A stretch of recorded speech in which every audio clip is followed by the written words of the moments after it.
Only two players in the ACC have averaged a double-double each of the past two seasons. One was a Tar Heel, the other could be.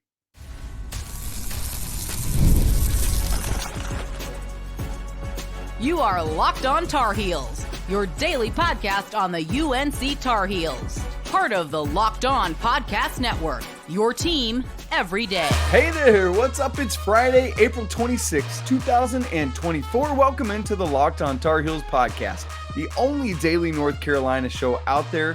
I'm your host, Isaac Shade, and you've joined us at the place to get your Tar Heels content every single day.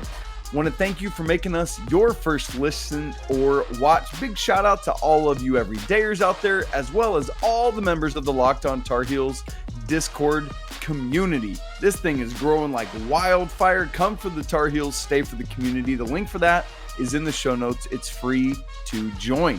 This episode is brought to you by Monopoly Go. Look, I admit it, I got a competitive side, and that side of me is a big old fan of Monopoly Go. It's the mobile hit twist on classic Monopoly. Join your friends and download Monopoly Go right now free on the App Store or at Google Play. Coming up on the show today, it has been another wild week of personnel movement, of portal movement. So I want to update us on where the state of things for North Carolina is heading into the weekend, some things you can be on the lookout for, what to be expecting, etc., etc., etc. So how we're going to handle that is basically now, since we have the news about Seth Trimble, we've got the reports about RJ Davis returning, but still waiting on official announcement. So we kind of feel like the backcourt is good to go right now. So we're going to start by talking about the center position and how Carolina will continue to look at replacing Armando Bacot. We'll move to the forwards, both small and power varieties, and then wrap up by updating you on an intriguing update from the NCAA that could actually have big-time ramifications over the course of the next 6-7 days. So let's just jump right into the center position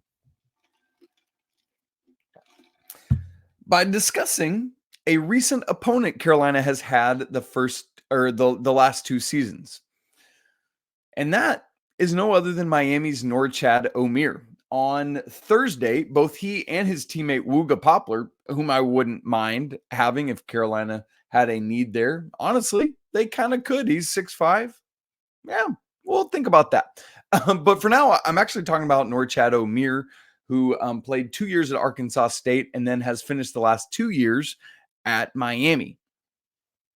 Has 1 year of eligibility remaining, that COVID year that he can use if he so chooses. And I must admit,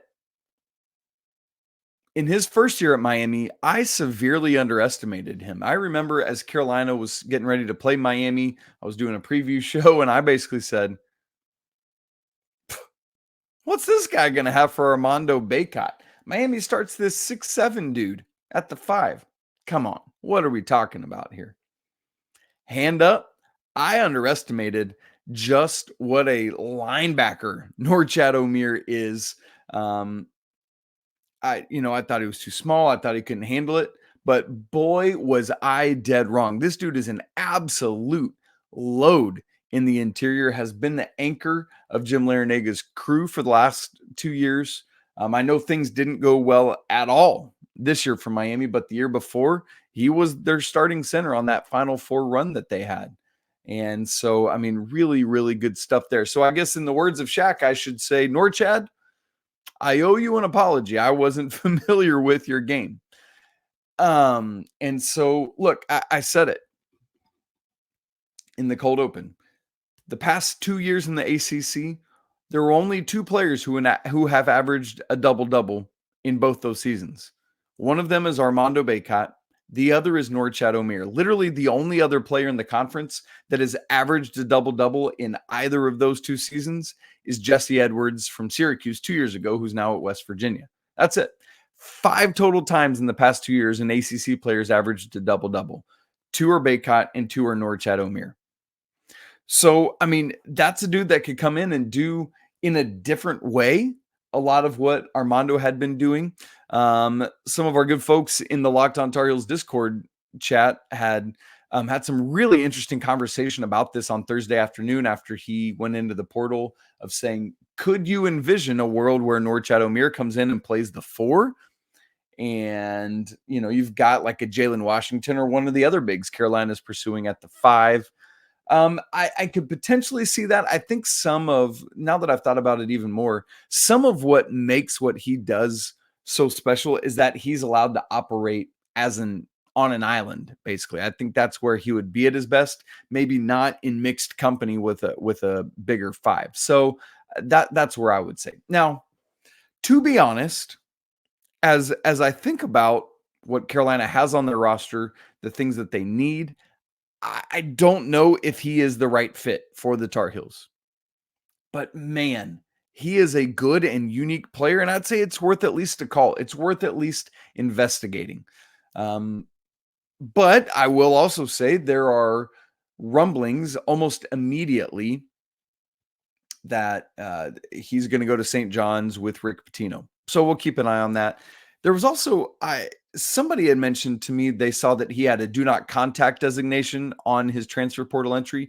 I have not been able to confirm that, and so I will mention it because somebody had said it to me, but hear me say I have not been able to confirm that myself. So there's that. Another player, before I just update us on Jonas, Aidoo, and Cliff Omoruyi, there's been a lot of speculation out on the internet and on Twitter about Creighton's big man, Ryan Kalkbrenner. Kalkbrenner is kind of in the same boat as Norchad Omier, where he's played 4 years at Creighton, has that COVID year of eligibility left, should he so choose to use it. He, to everything I've been able to find, has not made any kind of announcement at this point yet, meaning like not I'm going to the draft, not I'm staying at Creighton, not I'm entering the transfer portal. But there's a lot of buzz around Twitter, around other people I'm talking to, about the possibility of Kalkbrenner coming into the transfer portal. And I got to say, if that happens, he immediately goes to the top of the list of who I want for Carolina, even above Jonas, Aidoo, and Cliff Omoruyi, because he brings the defensive presence that like an Omoruyi does, but I think with even better offensive game. He is a legit 7-footer who can step out. He's not very efficient or effective from 3, but he is much more of a threat than any of the other guys we're talking about, like Aidoo or Omoruyi. But I mean, the special thing about Kalkbrenner, he has won the Big East Defensive Player of the Year each of the last 3 years, his sophomore, junior, and senior years at Creighton.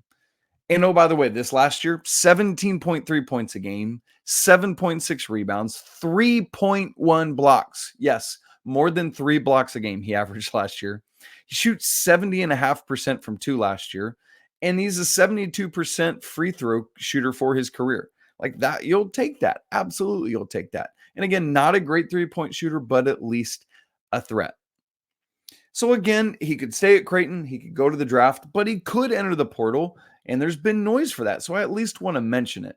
But I don't want to talk much about it because it's not currently a thing. So I don't want to get anybody's hopes up if he doesn't end up entering the portal. But again, if it becomes a thing, I'm all in. All right, quick updates on both Jonas, Aidoo, and Cliff Omoruyi, the guys we've been in, talking about a good bit as hopeful that Carolina could land one of these two. As for Aidoo, some updated news that we got on Thursday. This comes from Jeff Goodman of Field of 68. Quote, Tennessee transfer Jonas Aidoo has already visited Baylor, will go to Arkansas this weekend coming up, and here's the critical part for the Tar Heels, and UNC after the trip to Fayetteville. Source told the Field of 68. Nothing set up for Alabama yet. And the reason he brings up Alabama is because Aidoo had announced a kind of a foursome that he's looking at of Baylor, Carolina, Arkansas, and Alabama. So has already been to Baylor, going to Arkansas this weekend, then to Carolina. No official date put out for that, but nothing set up yet with Alabama. So we wait to see on that. As for Cliff Omoruyi, nothing new than what we already knew, but in case you had missed that, let me update you on him on the Rutgers transfer big man. Was at Kansas State midweek at the Little Apple, Manhattan, which is actually very close to where I live in Southwest Missouri, and then we'll be at Alabama this weekend. Keep in mind, Nick Pringle left Alabama, And I know they've got Jaron Stevenson. He's a different type of a big man than Cliff Omoruyi. And so I know Nate Oates has had that thing rolling down there in Tuscaloosa. So hopefully, if Omoruyi is still a key and critical target for the Tar Heels, they can get him out of Tuscaloosa and to a trip to Chapel Hill.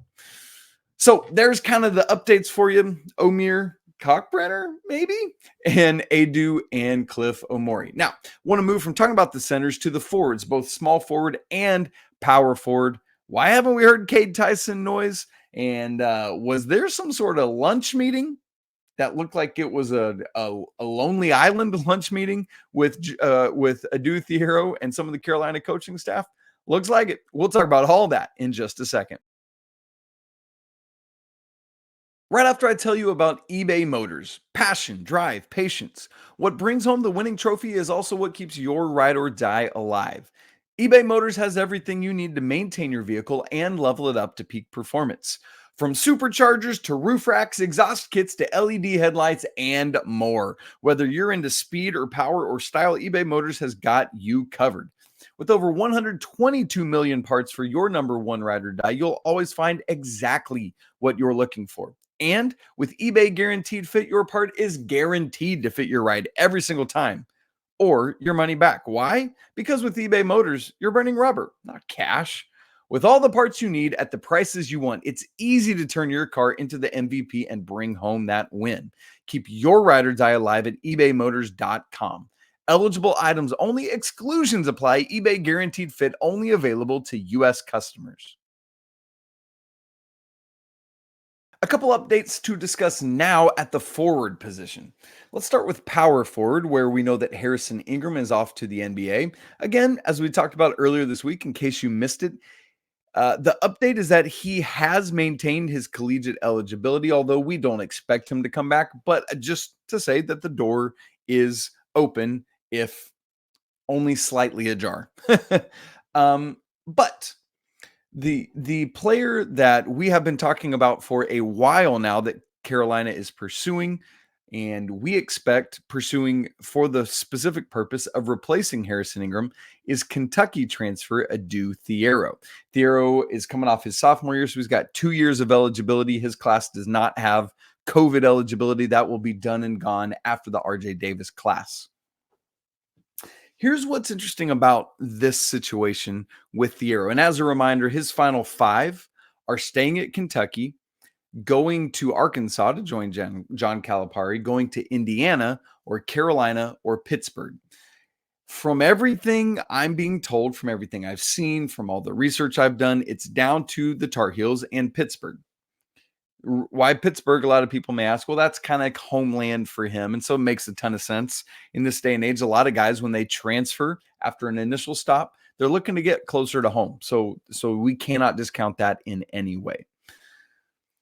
And because of that, the longer the Adou Theiro commitment prolongs and he doesn't commit, I think that's good news for the Tar Heels. Because if it had been quick, I think I'm going home.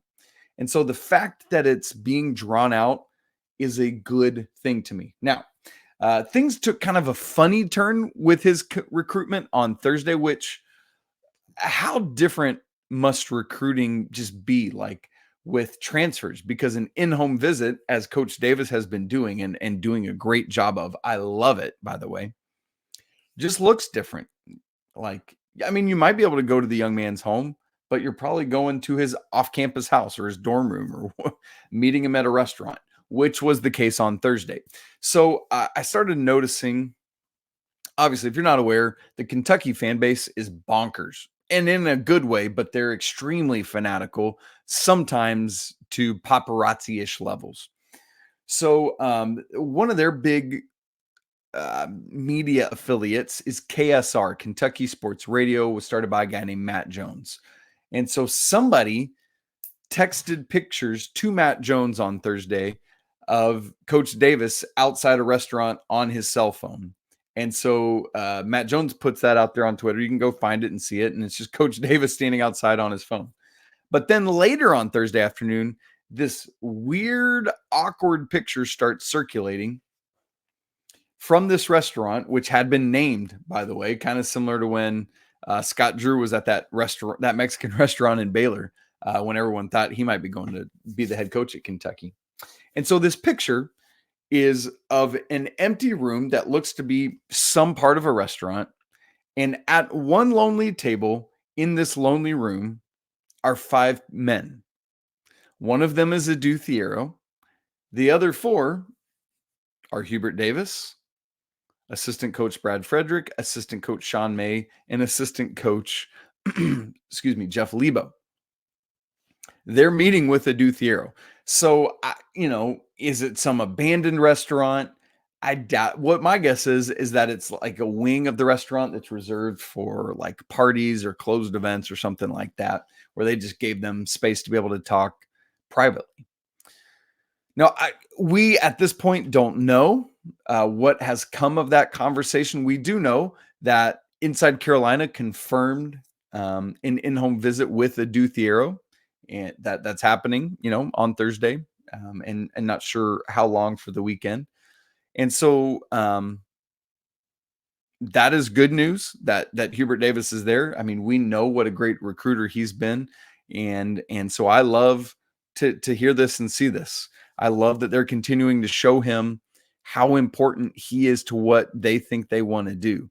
And I hope that he hears that pitch really well, because it's easy to go look at the tape of what Harrison Ingram did this year and say, oh, that could be me as a small ball 4 who is even more athletic than Harrison. Because again, I think Pat Kilby and I talked about this on Wednesday.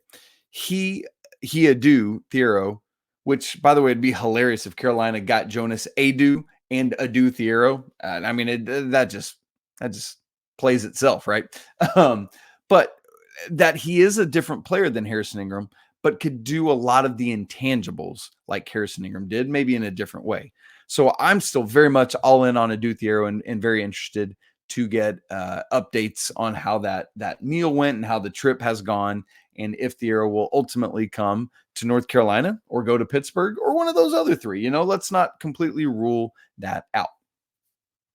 Outside of that, there are no like true power forwards that, at least publicly, Carolina is in conversation with. So we wait to see the news on Thiero, and then we'll move on if need be. At the small forward position, there are kind of 3 guys that we've been talking about. Cade Tyson, Paige Stojakovic's son, Andrej, who is another Stanford transfer, and then Koby Brea, who is the Dayton sharpshooting transfer. I've said throughout the whole process that Cade Tyson is at the top of the list for me. He was on a visit to North Carolina last weekend, and so now the question is, all right, Shade, it's been a week. You and others have been telling us that things are in good shape. What's happening? Well, as I said with Thiero, the longer it goes, I feel better about it. With Cade Tyson, the longer it goes, I feel worse about it. Because, yeah, it might take a couple days after your visit and you got to dot some I's and cross some T's, and then you put it all together. Great, sure, fine. But at this point, we're, not a week out of the end of the visit, but a week out of the weekend of the visit. I would not be surprised if there are some financial considerations at play here that are gumming up the works. And I don't mean that in a way of Carolina being incapable of paying certain numbers. I just mean it in a way of like, let's continue to negotiate and haggle and see what's there. So at this point, I would say we just hurry up and wait. And I hate to continue to say that, but I think that's the only thing to do right now. And there are ways in which, again, taking your time in the transfer portal is not a bad thing if and when you can. And so all that to say, it's nothing overly concerning that I'm worried about, but the waiting game is ongoing with Cade Tyson. So we continue to wait. Nothing really new to update on Koby Brea, but Andrej Stojakovic, there is. Per On3, he has cut his list to a final 3. And it's kind of 2 like, yeah, I would want them too. And then one that's like, oh, okay. So North Carolina made the final 3 for Andrej Stojakovic, as did Kentucky and Cal. So keep in mind, Stojakovic is coming from Stanford, a new ACC school, and the potential of going to Cal, also a new ACC school. And so we'll keep our eyes on that. But this weekend, he's headed to Lexington. And so maybe Hubert Davis and the staff could just stay there and meet with him while they're there meeting with Adou Theiro. But I see Stojakovic as a backup small forward. I mean, if he's the guy you land, maybe he could be your starter at 3, but that's not what I want to put my hopes in. I'll just say it that way. I don't know if he would, like, if Cade Tyson comes, I don't think you need Stojakovic at that point. So that's just where that's at. Now, to wrap up the show today, we got some interesting news ratified by the NCAA earlier this week that has significant change to how graduate transfers have to handle the transfer portal. And it could lead to a whole bunch of defections this weekend. I'll get you up to date on all that in just a second. Right after I tell you about Monopoly Go. Look, we've all been there, either as a player or as a fan. It's halftime. Scoreboard doesn't look great. You're feeling low. You're not sure if your team can pull out a win. But that's when you got to dig deep, lift up your head, and say to yourself, hey, look, it's time to get back in the game, pull off some bank heists, yeah, and take as much of my friends' money as I possibly can. That's right. The smash hit mobile game Monopoly Go lets you compete with your friends to get the most riches and the biggest empire. It's the Monopoly you love, but on your phone, anytime, with tons of new twists, including leaderboards to compare your progress to your buddies. There's so much to do. You can play on countless dynamic Monopoly boards. You can make your friends bankrupt by smashing all their landmarks with a wrecking ball. You can even charge other players rent on your iconic properties on Monopoly, what you're used to doing. You can even work with your friends to crack open community chests and get extra rewards and climb the leaderboard. So it doesn't always have to be against, it can be a with. So get back out there, put on your game face, and download Monopoly Go right now, free on the App Store or at Google Play. All right, I want to bring us all up to speed on a couple of dates that are going to be significant in the coming week, actually, in terms of when is our roster set kind of thing. Well, first off, just quickly in passing, the early entry deadline for declaring for the NBA draft, specifically not the transfer portal, just the NBA draft, is this coming Saturday. So tomorrow night at 11:59 p.m. Eastern time. And so at that point, once it's come and gone, we will know that we are safe and secure with any of Carolina's underclassmen, at least in terms of NBA draft. Not yet transfer portal, just NBA draft. Now, sometimes the paperwork has been filed and we don't get news of it for a day or so. So just keep that in mind, is sometimes even like, it's not like, oh, good, it's midnight, we can celebrate. You got to wait because sometimes there's a slow trickle out. So just keep that in mind. And so I want to say that, but then also say this. The transfer portal closes next Wednesday. That's May 1st, kind of end of the day, same thing. And where that had been previously, like last year, that's for undergrads specifically. Players who are graduate transfers are not really bound at all, could enter the portal at any time and then commit. For example, Cam Spencer, that was a critical part of UConn's second run to the national championship this year, committed to UConn in June of last year. And so those were possibilities. However, last week, the NCAA decided that they wanted to make it to where graduate transfers had to abide by this same transfer portal entry deadline as the undergrads. And then that was ratified on Monday, 4 days ago. So what that means is that all these undergrad transfers were expecting oh yeah, if I want to transfer, I got to be in the portal by this coming Wednesday. That's great. They've been thinking about it, planning on it. But this is news for graduate transfers. Something they didn't expect. And now they're kind of scrambling because you only got about a week and a half now to make a decision.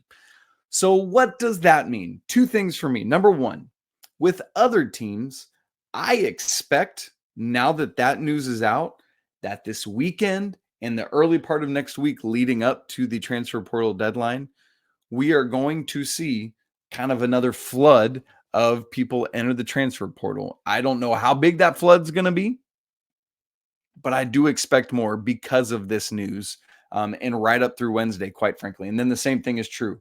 Once Wednesday is come and gone, don't celebrate because you got to wait. There might be a slow trickle out of news with that because that's the other player side of it, the at-home side of it in terms of roster retention for Coach Davis.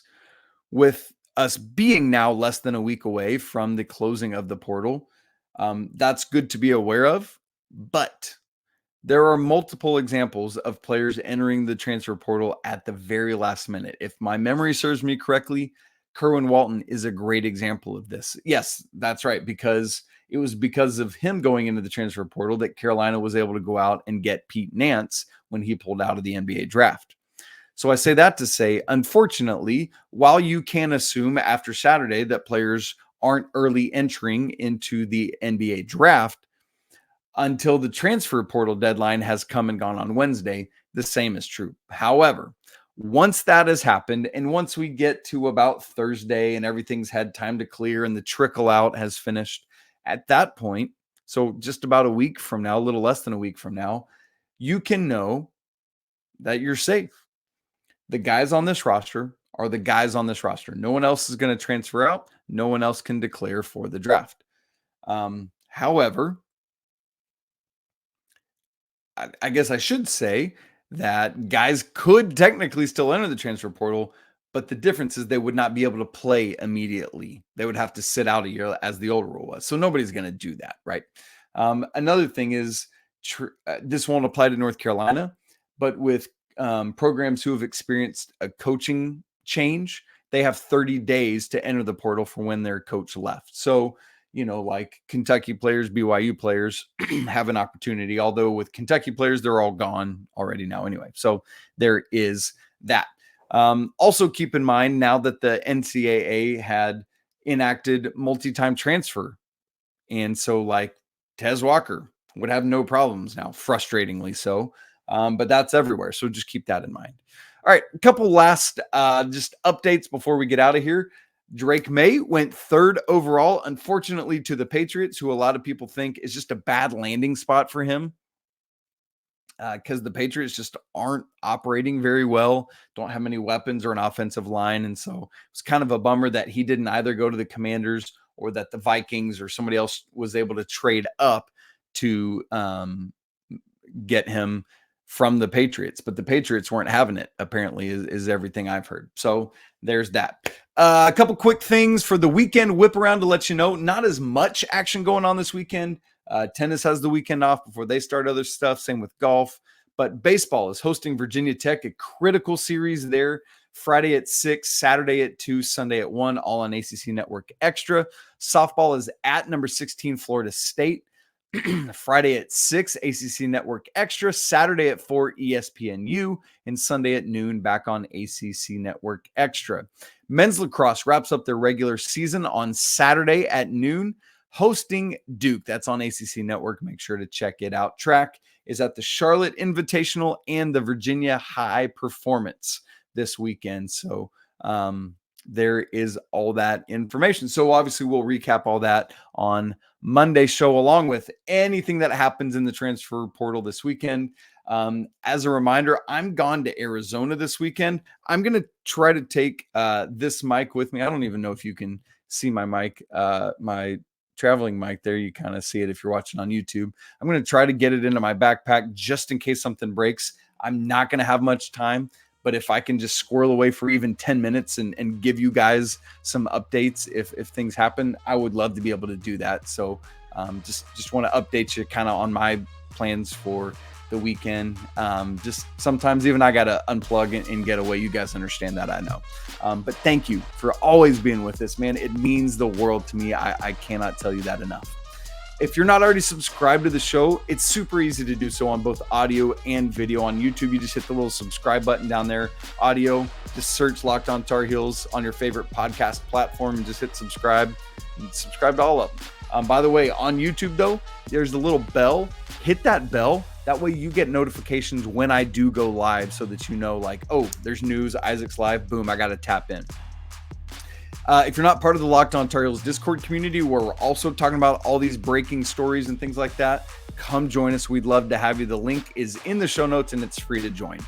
It's always a great day to be a Tar Heel. We'll talk again on Monday, or maybe try to this weekend if we need to. But until any of that, peace.